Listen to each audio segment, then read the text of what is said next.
Hi, my name is Gabrielle. I'm a clinical exercise physiologist here in the cardiac rehab department. Today I'm going to show you a resistance training workout that you can incorporate into your routine 2 to 3 times a week. It is important to note that cardiac or aerobic exercise is fundamentally the most important cornerstone of any exercise plan. However, resistance training programs can provide extra cardiovascular benefit when incorporated into your routine in addition to aerobic exercise. Any of the exercises that we do today do not need extra equipment. You can use body weight, you can use dumbbells. In addition, you can also use water bottles and cans at home if you have those accessible to you. The first exercise that we're going to do here today is a squat. I do have a modified version of the squat, and I'll show you how to do the chair sit to stand next after I show you this squat. So in order to perform a proper squat, we want to put our feet shoulder width apart. We want to make sure that our chest remains upright throughout the movement and that we're sitting back in our hips as we squat down. We want to make sure in addition that our knees are not going over our toes too much. And that's about it. So let's go ahead and do one together as practice. So we're going to go ahead and sit back in our hips, feet are shoulder width apart, our chest remains up, and then we're going to go ahead and squat back up. Let's go ahead and do 10 of those together. 1, 2. We're also making sure that we're having controlled breathing throughout this movement. So as I squat back up, we're making sure that we're breathing out, and as we squat down, we're breathing in. So let's do some breathing exercises together. We're going to breathe in and out, in and out, in and out. If a squat is too difficult for you, you can go ahead and do a chair squat, and I will show you how to do that. We're going to go ahead and put our feet shoulder width apart. We're going to sit our hips back into the chair, and then we're going to stand up from the chair, like so. We're going to go ahead and do 10 squats together now. And 2, 3, 4, 5, 6, 7, 8, 9, and 10. Great. It's also important to note that while you're doing these exercises, we want to make sure that we are breathing consistently throughout the movements. So the next exercise that we're going to do is a dumbbell lateral raise. Again, if dumbbells are too much, you can just use your arms or any other equipment that you have at home. To do a dumbbell lateral raise, we're going to put our hands and arms in front of us, and then we're going to raise them laterally to the side in line with our shoulders and back down. And 1, 2, 3, 4, 5, 6, 7, 8, 9, last one, and 10. So the next exercise that we're going to do are step-ups. If step-ups are too difficult, you can go ahead and just do seated knee raises, which I will show you how to do. In order to do a step-up, you're going to place your foot in the center of the step. You can use a step at home or a step at the gym. Either suffices. You're going to go ahead and place your foot in the middle of the step, and you're going to step up and step back down, and you're going to do 10 on each leg. Let's go ahead and do them together. 1,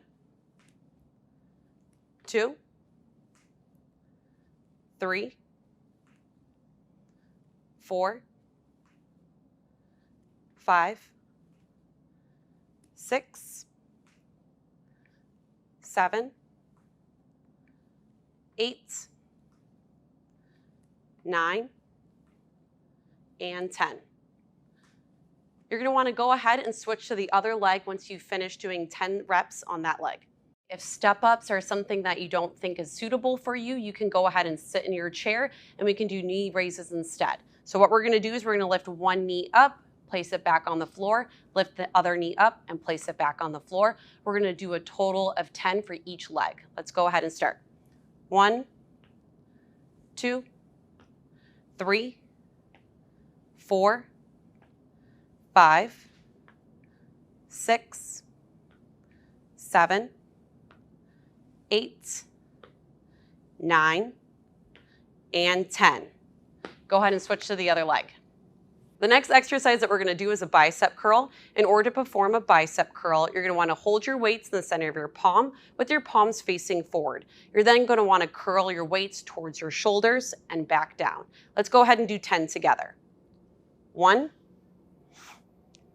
2, 3, 4, 5, 6, 7, 8, 2 more, 9, last one, and 10. Good work. All right, so the next exercise that we're gonna do is a modified wall push-up. In order to perform a modified wall push-up, you're gonna wanna stand with your feet about shoulder width apart. Your body is gonna be inclined to the wall with your hands in front of you on the wall. You're then gonna wanna bend your elbows in a 45-degree angle with your nose almost touching the wall. You're then going to want to push back into your beginning position. Let's go ahead and do 10 of these together. 1, 2, 3, 4, 5, 6, 7, 8, 9, last one, and 10. As you start to get stronger at this movement, you can start to incline your body further away from the wall, which will make the movement more difficult for you. All right, if a wall push-up is too easy for you, you can start to progress yourself to a push-up that's closer to a floor push-up. In order to do that, we can use a bench or a chair. You're gonna wanna put your hands onto the surface, incline your body away, and push up onto that inclined surface. 3, 4, 5. So the next movement that we're going to perform together is a glute bridge. This is great for core work, great for your back, and great for your glutes. In order to perform a glute bridge, you're going to want to get on a flat surface, such as the ground. You're going to lie down with your feet firmly planted on the ground, knees are bent, arms are next to your side. You're then going to want to raise your hips up so that they are in line with your knees, your hips, and your chest is all one straight line. And then you're going to lower your hips back to the ground. Let's go ahead and do 10 of these together. Raising the hips up towards and back down. Raise the hips back up and back down. That's 2 of them. 3, 4, 5. Notice how we're holding each movement for about 3 seconds. 7, 8, 2 more, 9, last one, and 10. The last exercise that we're going to do here today is a bent over row. We're going to do this in a seated position. So in order to perform this exercise, we're going to sit down on a chair and we're going to hinge forward at the hips. Our arms are down by our side, and we want to focus on driving the elbows back while also squeezing our shoulder blades together.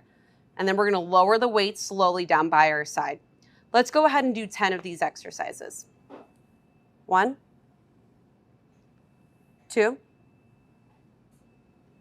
3, 4, 5, 6, 7, 8, 9, 10. It's important to note that we want to make sure that our back remains nice and straight and neutral, that we're engaging the core, and that we're also squeezing those shoulder blades together. Thank you so much for joining me in on that workout. A couple really important things to know is that while we're performing these exercises, we want to focus on maintaining nice controlled breathing. Breathing in through our nose and out through our mouth while we're performing each movement. In addition, we want to make sure that we're also performing each exercise nice and controlled, that we're not rushing through the movements, and that we're getting a full contraction with each exercise that we're doing by going through a full range of motion. Again, if any of these exercises are too difficult, if they are causing any discomfort, you can skip past them or do the modified version of that exercise that I showed in the video.